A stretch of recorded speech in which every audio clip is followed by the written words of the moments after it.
ये जो चंद आरएसएस की पाठशाला में पढ़ के आए वाले खूनी दरिंदे जो लोग हैं, ये सोचते हैं कि इनकी पाठशाला में जो पढ़ाया जाता है वही मदरसों में पढ़ाया जाता है। पर मैं आज तक का इतिहास देखा हूँ, मदरसों में अमन और शांति की बात होती है। ये जो है ना आरएसएस का प्रवक्ता, क्या नाम है उसका, नाम भी लेना गलत बात समझता हूँ, बद जानवर साला। ऐसे बद जानवर के लिए हम आज औरंगाबाद में एक गुनाह दाखिल करे हैं उस पर, और इस बद जानवर को औरंगाबाद तक घसीटते हुए लाएंगे। और अगर हमें सही तरह से इंसाफ नहीं मिलता तो हम हमारा इंसाफ भी लेना जानते हैं। कहाँ से राम राज लाओगे?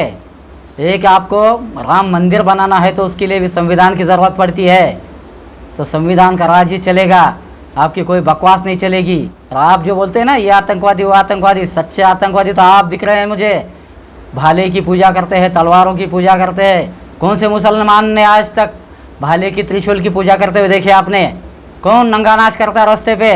सब जानते हैं तालिबानी कौन है, कट्टर आरएसएस वाले कौन है, कट्टर जातीय मानसिकता रखने वाले कौन है। मदरशामध्ये काय चालतं हे तुम्हाला कसं काय कळतं?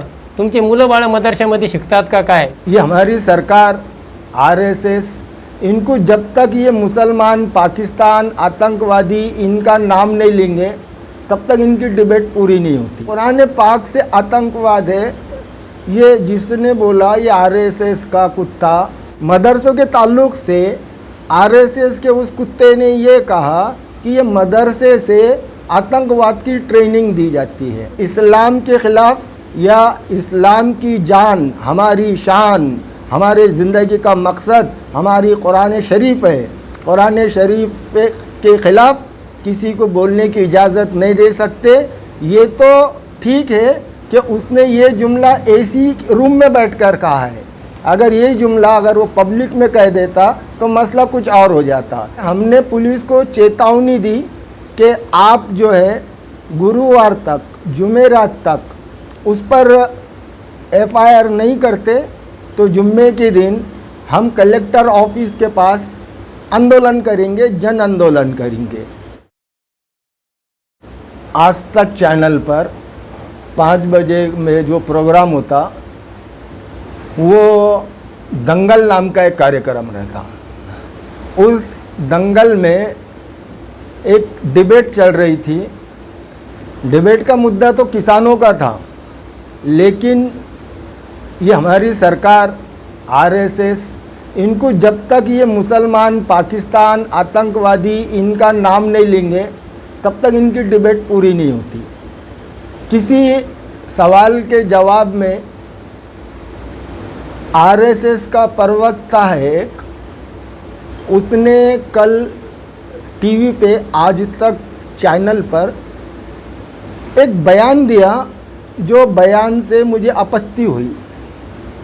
वो बयान ये है कि उसने कहा कि इस्लाम में जो है वो सही सूचना नहीं है, इस्लाम शांति का मज़हब नहीं है, और इसका कारण जो आसमानी किताब है, नौजुबिल्लाह, जो आसमानी किताब है कुरान पाक के वजह से सारा आतंकवाद है।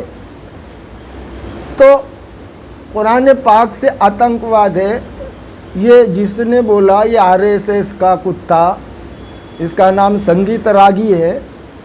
हमारा बोलना है कि आपने ये जो कुछ कहा है ये संविधान के ख़िलाफ़ है, ये इस्लाम के ख़िलाफ़ है। आपके जुमले से मुसलमानों की धार्मिक भावना दुख गई है, और हमारे देश में किसी को भी, किसी के भी ज़ात के ख़िलाफ़, मज़हब के ख़िलाफ़, उसके संस्कार के ख़िलाफ़, उसके तालीम के ख़िलाफ़, उसके मदरसों के ख़िलाफ़ बोलने का अधिकार नहीं है। मदरसों के ताल्लुक़ से आरएसएस के उस कुत्ते ने ये कहा कि ये मदरसे से आतंकवाद की ट्रेनिंग दी जाती है। उसे ये पता नहीं है ये मदरसा है बोल के देश में अमन है। और खैर ये मसला और है, लेकिन हमने उस पर कानूनी कार्रवाई की जाए, इस मांग को लेकर हमने डीसीपी साहब वो जवाहर नगर पुलिस स्टेशन में आए थे, हम उनको जाकर मिले, उनको तकरार अर्ज़ दिया, और हमने उनसे ये जो संगीत रागी है आरएसएस का कुत्ता, इसको उस पर हमने 253A और 298 के तहत उस पर गुनाह दाखिल करने की मांग की है। सिर्फ मांग ही नहीं की बल्कि हमने पुलिस को चेतावनी दी कि आप जो है गुरुवार तक, जुमेरात तक उस पर एफआईआर नहीं करते तो जुम्मे के दिन हम कलेक्टर ऑफिस के पास आंदोलन करेंगे, जन आंदोलन करेंगे। लोक विकास परिषद हमेशा सेक्युलर रही है और आज भी सेक्युलर ही है, लेकिन इसका मतलब ये बिल्कुल नहीं है कि इस्लाम के ख़िलाफ़ या इस्लाम की जान, हमारी शान, हमारे ज़िंदगी का मकसद हमारी कुरान शरीफ है। कुरान शरीफ के ख़िलाफ़ किसी को बोलने की इजाज़त नहीं दे सकते। ये तो ठीक है कि उसने ये जुमला एसी रूम में बैठकर कहा है, अगर ये जुमला अगर वो पब्लिक में कह देता तो मसला कुछ और हो जाता। चूँकि लोक विकास परिषद संविधान पे यकीन रखती है, कानून पे यकीन रखती है, इसलिए हम पुलिस का इंतज़ार जुमेरात तक करेंगे। जुमेरात तक पुलिस ने एफआईआर नहीं की तो आने वाले जुम्मा को लोक विकास परिषद का कलेक्टर ऑफिस के पास जन आंदोलन रहेगा और उसके बावजूद भी अगर एफआईआर नहीं होती तो आने वाले दिनों में लोकशाही मार्ग से जितने भी लड़ने के साधन हैं, जितनी भी लड़ाई है जिसमें जेल भरो, रास्ता रोको, ये सारी लड़ाई लड़ी जाएंगी। लेकिन उस वक्त तक हम रुकेंगे नहीं जब तक उस पर गुनाह दाखिल नहीं होता। ये गुनाह दाखिल करने का मकसद ये है कि इस तरीक़े की बयानबाजी करने की, किसी भी मज़हब के ख़िलाफ़ बोलने की किसी की हिम्मत नहीं होना चाहिए। आज हम इस कुत्ते पर एफआईआर करते हैं, उस पर गुनाह दाखिल करते हैं, उसको औरंगाबाद बुलाते हैं तो उसके वजह से सबक मिल जाएगा और बाकी लोग अपनी ज़बान संभाल कर बात करेंगे। धन्यवाद। मैं सचिन गाड़े, लोक विकास परिषद मराठवाड़ा अध्यक्ष। ये जो आज मैं गली में रहता हूँ, तो जो दिल्ली में हरकत हुई है, इस हरकत से मैं बहुत खफा हूँ, क्योंकि ये एक धर्म के, एक मज़हब के ख़िलाफ़ हरकत नहीं हुई है, ये संविधान को छेड़ने की बात हुई है। और संविधान के ख़िलाफ़ अगर कोई चीज़ होती है तो हम उसकी मजम्मत करते हैं, और सिर्फ मजम्मत नहीं करेंगे तो ऐसे गुनहगार लोगों को सज़ा दिलाने के लिए हर कोशिश करने की पूरी कोशिश करेंगे। और इतना ही नहीं, ये जो चंद आरएसएस की पाठशाला में पढ़ के आए वाले खूनी दरिंदे जो लोग हैं, ये सोचते हैं कि इनकी पाठशाला में जो पढ़ाया जाता है वही मदरसों में पढ़ाया जाता है। पर मैं आज तक का इतिहास देखा हूँ, मदरसा में अमन और शांति की बात होती है। अगर ऐसा होता तो आज ये हिंदुस्तान में, इस भारत में हालात कुछ अलग होते। और मैं ये चाहता हूँ कि यहाँ इतने करोड़ मुसलमान होने के बावजूद भी आज भी अल्पसंख्यक क्यों है, इनको दब के क्यों रहना पड़ता, आज भी इनको हर जुल्म क्यों सहना पड़ता। अगर ये आतंकवादी होते या इनको ऐसी ट्रेनिंग होती या कुछ तालिबान जैसी जो आप बातें कर रहे, ऐसी अगर कुछ सच्चाई या हकीकत होती तो आज मालेगांव में इन्होंने ही बम स्फोट करे होते, आपको करने की ज़रूरत नहीं थी। और ऐसा इतना ही नहीं तो मैं इससे आगे जाके एक बात कहूँगा, आज जो ये हालात है ये बीजेपी गवर्नमेंट आने के कारण है, क्योंकि ये जो दलाल है, चुट्टे हैं, इनको रसद मिलती है बीजेपी से कि आपस में हिंदू मुसलमान दलित करो, आप दलितों पे अत्याचार करो, मुसलमानों पे अत्याचार करो। ये संविधान किस तरह से खतरे में आएगा। ये सेकुलर जो है ना, आज भारत जो चल रहा है सेकुलर संविधान पे, इनको मनुवादी मनुस्मृति का राज लाना है। पर मैं एक बात कहना चाहता हूँ, थोड़ी अजब लगेगी, फिर भी मैं कहना चाहता हूँ, या वादग्रस्त भी हो सकती है। ये बात ऐसी है कि भाई आप कहते हैं कि हम मनुस्मृति लाएंगे, राम राज लाएंगे। कहाँ से राम राज लाओगे? एक आपको राम मंदिर बनाना है तो उसके लिए भी संविधान की ज़रूरत पड़ती है, तो संविधान का राज ही चलेगा, आपकी कोई बकवास नहीं चलेगी। और ऐसे बकवास अगर करना है तो आप भी कोई हिंदू राष्ट्र छोटा नेपाल में चली जाइए, यहाँ कोई ज़रूरत नहीं आपकी। और आप जो बोलते हैं ना ये आतंकवादी वो आतंकवादी, सच्चे आतंकवादी तो आप दिख रहे हैं मुझे। भाले की पूजा करते हैं, तलवारों की पूजा करते हैं। कौन से मुसलमान ने आज तक भाले की त्रिशूल की पूजा करते हुए देखे आपने? कौन नंगा नाच करता है रास्ते पे? सब जानते हैं तालिबानी कौन है। कट्टर आरएसएस वाले कौन है, कट्टर जातीय मानसिकता रखने वाले कौन है, ऐसी नीच मानसिकता को उखाड़ के फेंकने के लिए लोक विकास परिषद ने पहला कदम उठाया है।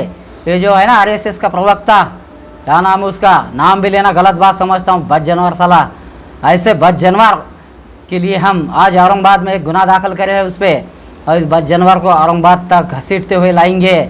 और हम गवर्नमेंट से चाहते हैं, संविधान से अपेक्षा रखते हैं कि हमें इंसाफ मिले, और अगर हमें सही तरह से इंसाफ नहीं मिलता तो हम हमारा इंसाफ भी लेना जानते हैं। काल 6/9/2021 रोजी TV चॅनल दंगल या कार्यक्रमात RSSचा प्रवक्ता संगीत रागी या माथे फिरूने जातीय तेढ निर्माण करणारं वक्तव्य करून मुस्लिम धर्मीयांच्या भावना दुखावल्या आहेत। त्याचा आम्ही लोकविकास परिषदेच्या वतीने जाहीर असा निषेध करतो। त्याचे म्हणणे आहे की मदरशामध्ये आतंकवादाचे शिक्षण दिले जाते। हा आरोप बिनबुडाचा असून संगीत रागी याचं डोकं ठिकाण्यावर नसल्याचे उदाहरण आहे। स्वतःला रागी हा फारच बुद्धिमान समजतो, तर त्याने आसमानी किताब कुराण शरीफ याचं एकदा वाचन करावं। मदरशामध्ये काय चालतं हे तुम्हाला कसं काय कळतं? तुमची मुलं बाळं मदरशामध्ये शिकतात का काय? तुम्ही हाफचड्डी घालून हातात दांडा घेऊन संचलन करता, केटर कॅम्प घेता, हे सर्वसामान्य जनतेस माहीत नाही का? का तुम्हाला कुराण शरीफ आणि मनुस्मृती ग्रंथ हा काय सारखा वाटतो का काय? तुमच्या ह्या कारवाया थांबवा, अन्यथा तुमच्या तोंडात दात राहणार नाही।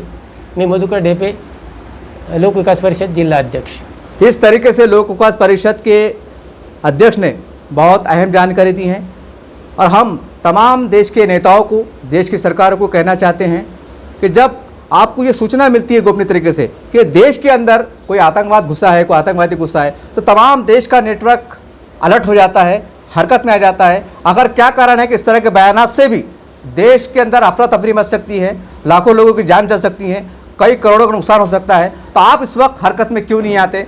आपका प्रशासन, आपके वरिष्ठ अधिकारी, संबंधित अधिकारी हरकत में क्यों नहीं आते?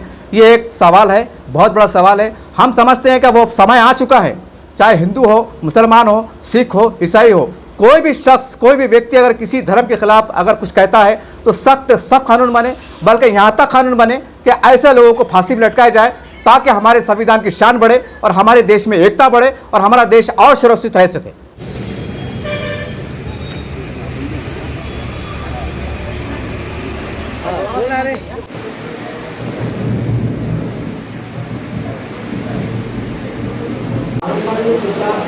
आतंकवाद फैला स्पष्ट और दूसरा मदरसों से आतंकवाद की ट्रेनिंग दी जाती है, तो तुम्हें शब्द का भी इस्तेमाल होगा। तीसरी बात, इस्लाम जो है कि आतंकवादी धर्म है, इसका भी उल्लेख हुआ कि हम सारे चीज़ें टीवी में अवेलेबल है। अब ये मसले को लेकर मुस्लिम समाज इमोशनल हो गए, और हमारे ऑफिस में कम से कम 150 से ज़्यादा लोग आए थे।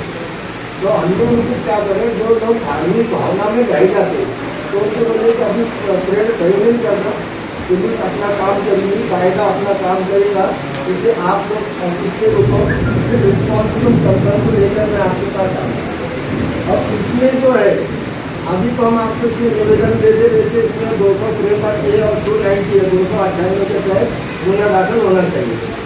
अगर ये गुना दाखिल नहीं होगा, कल इसकी कॉपी हम किसी आपको दे रहे हैं, और दूसरी आपको कॉपी देते उसमें हम टाइम पीरियड डाल रहे कि गुरुवार के रात तक अगर इसमें गुना दाखिल नहीं होता तो शुक्रवार के दिन जो है हम लोग आंदोलन कर रहे हैं।